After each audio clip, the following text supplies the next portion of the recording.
Welcome back to the channel. I want to do this video and talk to you guys about this article I found on GamesRadar. I'll leave it linked in the description. Console game prices are going up. A rise in game prices is inevitable. It is not. Straight off the bat, the headline of this topic, of this article on GamesRadar, is already wrong. PC game prices don't go up. Console game prices do. Apparently though, it's ultimately good for gamers. I don't believe that for a second. $70 is now going to be the asking price for some games on next generation consoles. Apparently, in this article it says on one side is the retail cost of games stuck at $60 since the launch of the Xbox 360. No!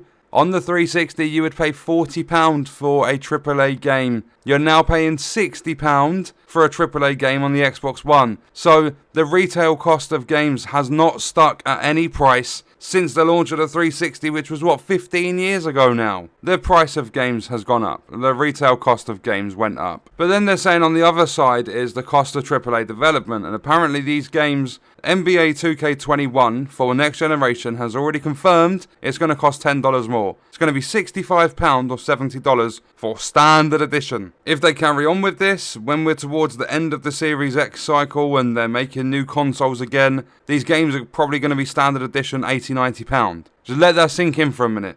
When a former PlayStation US boss, Sean Layden, when he spoke at a conference last month, claimed that each successive console generation doubled development costs. The budget of current gen AAA games is between $80 and $150 million. They're saying that's a large cause of it being that expensive is because of the sheer number of people required to make a game competitive today. 80 to 150 mil. It's a lot of money, but you're making way more than that. Don't even try saying that these developers don't. Fortnite Mobile, $1 billion. GTA, 3 days after release, $1 billion. I think PUBG Mobile just made a few hundred million in a month. Call of Duty Mobile, that's making loads. And not only that, I believe it was EA. In the space of 3 months, I think it was 1 quarter, they made more money from microtransactions than what they did anything else. That's why these microtransactions are plaguing games nowadays, because developers make so much money. And that's why a lot of games are going mobile, and you're seeing more mobile stuff. Imagine the amount of adverts you guys have seen for Raid Shadow Legends. Imagine how much they're bringing in. Because all they do is market these mobile games, and they make a bomb. They literally make so much money. But they're saying the first Assassin's Creed development team tripled to 450 people, so it was originally 150 people, tripled to 450 for its first sequel. 4 years later, Black Flag had brought that total to nearly 1,000 people. Well, no shit, Sherlock. The more tech advances, the bigger the game you're making, the more people you're going to need working on it. And apparently, to make a big budget game, the cost of it and everything, and the time it takes has gone up, because The Last of Us 2 took twice as long to make as its predecessor. Well, yeah, you're making bigger and better is going to take longer. That's just the common sense. That's how things work. But in the next generation, apparently you can't take those numbers and multiply them by 2. No, you need to get more experienced people that are efficient at their job and just do better. It's been $60 a game since I started in this business, but the cost of making games has gone up 10 times. Yeah, but the amount of players playing your games has also gone up about 500 times, and your sales numbers are going to be way bigger. All of your microtransactions are going to make you way more money. You don't need to put the cost of games up. You don't need to increase their prices. You're doing it because you're greedy. You know you can get away with it. You know people are going to back this idea. One of the suggested solutions is to make shorter games. Nah, I want more content in the games I'm playing. Make them the same sort of length they are now. Make them even bigger. You've got all of the tech that you need. One of the marketing strategies for these consoles is it's easier for developers to make games on these new consoles. So do your job. Make a good game. Make it the length it needs to be. Yeah, without saying make them shorter, make them longer, make them as long as they are. Make a game as long as it's needed to be. So don't say make shorter games. Take back what I said, don't make longer games. Just make a game the length it needs to be. If it needs to be a 40-hour game, it needs to be a 40-hour game. But apparently it's tricky to reverse that trend because players have become accustomed. This whole thing just blames the players. And apparently this is the price hike is going to be especially painful because of the pandemic going on. It's not because of the pandemic, and I'm getting sick and tired of people, developers, publishers, companies, whatever. I'm getting fed up with them using that. Nothing to do with the pandemic. It's going to be a tough nut to crack because it's not fair. That's just exactly how it is. they're talking about eShops and discless digital-only editions and stuff, and it says here, all that said, and counterintuitive though it may sound, a higher price for games overall would benefit players. No, it's not going to benefit the players at all. You're taking more money from us to make more money for yourselves, so that you're the big dogs, the corporate bastards that just take every single penny they can and milk their player bases. Games do not need to go up in price. Just make a good bloody game. You'll get the promotion you need from content creators and streamers, and you'll have the fanboys back in the game. The better you make your game, the better your sales will be. Look at Anthem, barely any sales because their game sucks. Look at Breakpoint, barely any sales because overall the game sucks. But then look at Destiny 2, more and more sales because the game is good. Look at Warzone. Look at their bundles in Warzone. You have a bundle that for weapon skins and character skins and stuff that are costing £20, £25 a bundle. Look at how many of them they are selling. Because people enjoy the game. You make a game that's good and people enjoy, you're going to benefit more from it. You don't need to increase these prices. At one time, the prevailing idea was horse armor. Then it became DLC season passes. Most recently, AAA devs have relied on loot boxes. So this is where all this stuff's coming in. The UK are now trying to ban loot boxes. I know there's a couple of other countries out there that have already done it, because it's a form of gambling. If you look at, NBA 2K20, there's a built-in casino with slots and wheels and stuff that you can spin. Peggy and, is it the ESRB? I might have said that wrong, ERSB? I don't know, but the American ratings for games, they actually defended NBA, and the game's rated as like a Peggy 3 or something like that. When it does have in-game like virtual gambling, that's bad for kids. Imagine your child grows up to become addicted to gambling and it gets to the point where they're doing poker tournaments and they're losing their house, they're losing their car, all because of playing games that are promoting gambling and buying loot boxes. Fucking hurry up and ban that shit, UK. It's a nightmare. I don't mind microtransactions. If there's skins I can buy in a game, if I know what I'm getting, I'm fine. I'll dabble in and buy a couple here and there. That doesn't bother me. But it's just when you load up Apex Legends and you open up a loot box and you have to open, 500 of them to get the heirloom for, I can't even remember the character's bloody name. But there was a set number you had to buy, and then you get all of these like spinny things. Like on COD Mobile, you'll get this thing that spins around and you get one of the random rewards. You don't know what you're getting. That's gambling. There's a percentage on what there's a chance percentage on what you're going to get. Publishers don't necessarily want to find a replacement for loot boxes. Make a good bloody game. Apparently they do care what gamers think of them. No, they don't, because every single game is filled with the same shit. Even F1 2020, that's got a fucking podium pass. It's essentially a season pass. But apparently they would prefer that their meticulously prepared marketing campaigns weren't drowned out by negativity from players. It says here, justifiably sick of being nickeled and dimed. We are being robbed with some of these microtransactions. I'm going to say Valorant. Like, a lot of people are going to say, oh yeah, CSGO has really expensive weapons. CSGO's been out for years. People have known that for years. Valorant is new on the market, was full of cheaters before the game was even public, and now they're charging $300 to fully upgrade a weapon skin you have to pay $100 for to even get access to. I know people are going to buy it, I know this stuff's optional, but $300 for a fucking weapon skin. Developers could also do without the hassle of defending microtransactions from their fans. Ghost Recon Breakpoint come out with time savers, the Mark II and Mark III weapons, skill points. Things you get from just playing the bloody game. The developers are charging for it. You go onto the Division 2, you have a look at the Season Pass, that premium track, every single item that you can get from that premium track, you can earn by playing the game. There was no thought going into that. You get faction keys and stuff from this premium track. Just go to the underground, you open key cabinets and get them keys. They're charging like £10 for it. You have to defend your microtransactions if they're going to be fucking stupid. And you shouldn't even be approving them to go into the games in the first place. But it says here, Ideas like loot boxes make them appear greedy. It's not appearing greedy, you are greedy. But that creates room for the least scrupulous types of YouTuber to profit from that anger. So they're saying that it's the YouTubers' fault for getting their communities to be mad about these loot boxes. You can fucking do one. If you're not putting in these stupid microtransactions, there's nothing for you to defend. As I said, if there's something that's cool, like something that really stands out and looks good, I'm happy to dish out £4 for it. I think Modern Warfare, their prices are stupid, like 20 quid for a bundle, you get a couple of weapon skins. That's not for me personally. People might enjoy that stuff, but I don't. A lot of games I look past, but there are some microtransactions that come in and they are ridiculous. And these devs and publishers think that it's okay. How can you think that's okay?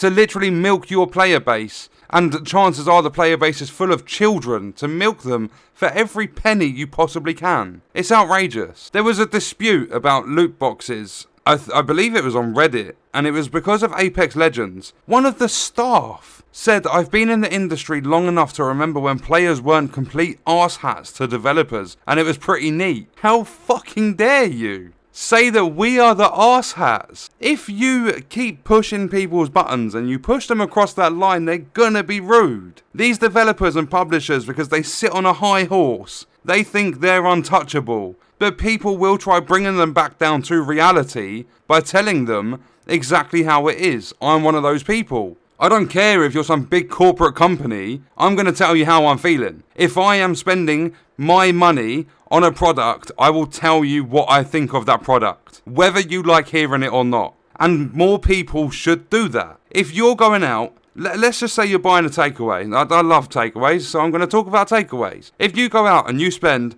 £40, £50 on a nice Chinese meal, you get that food and it tastes like shit. You've just spent money on that. That's your food for the night. That's what's going to keep you living. Like, because if you starve, there's a lot of complications, blah, blah, blah. We won't get into all that stuff. But you spend money on this food and it sucks. It's horrible. It's greasy. It's disgusting. You're going to sit there and accept that? Having the stuff like Ghost Recon Breakpoint, AI Teammates coming out 9 months after release. That's like buying a car and your engine turns up 9 months later.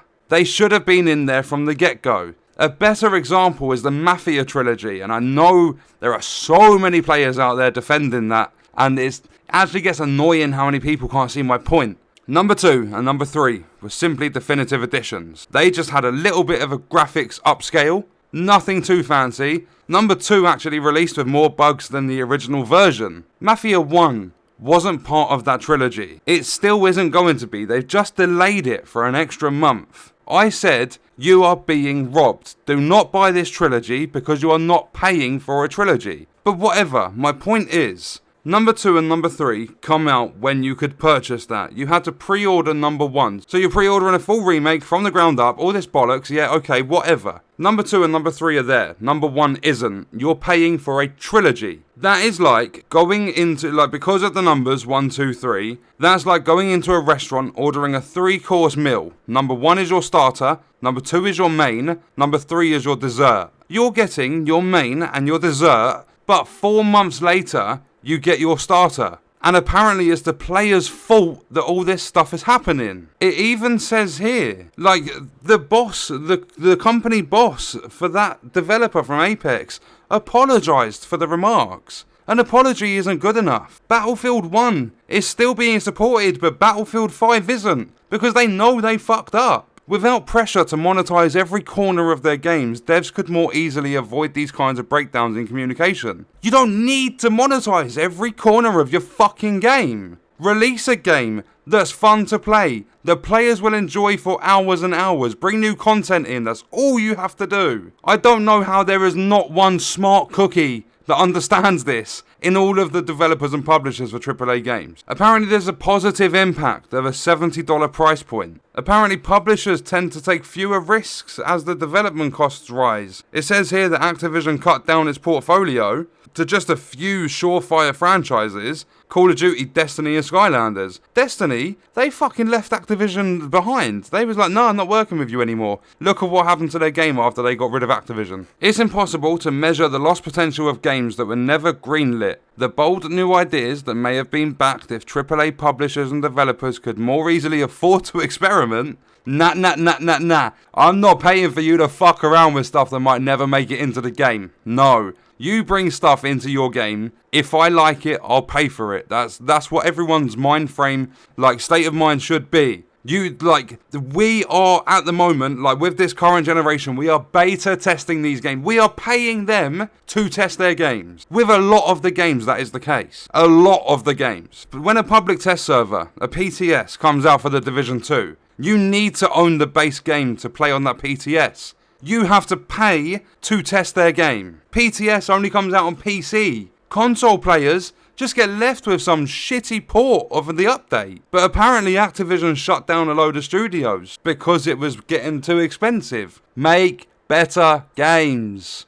Polish them. Test them. Apparently it's our fault that these games, because it says here, it's easy to see that the biggest franchises in games have calcified into a small set of possible shapes. Open world, loot shooter, annualized sports sims. If players are spending $70 on next gen games, then fingers crossed they'll be doing so for a broader range of experiences. So we have to spend more money to receive more games. No! These developers need to come up with an idea that's going to have a big wow factor on the community and be polished enough to the point where people are happy playing it and not experiencing crashing and bugs every 2 fucking steps in an open world. Then you'll make the money. This video has been roughly as long as the previous recording, but I needed to get this all said. I mean, the first recording probably would have been over half an hour, so I managed to get a little bit of it shorter. I do apologise for me carrying on with this, but I haven't spoken about the topic yet. I believe it's absolutely outrageous for them to be blaming players. It's not our fault that your games suck. If you made better games, then you would make more money. That's just how it is.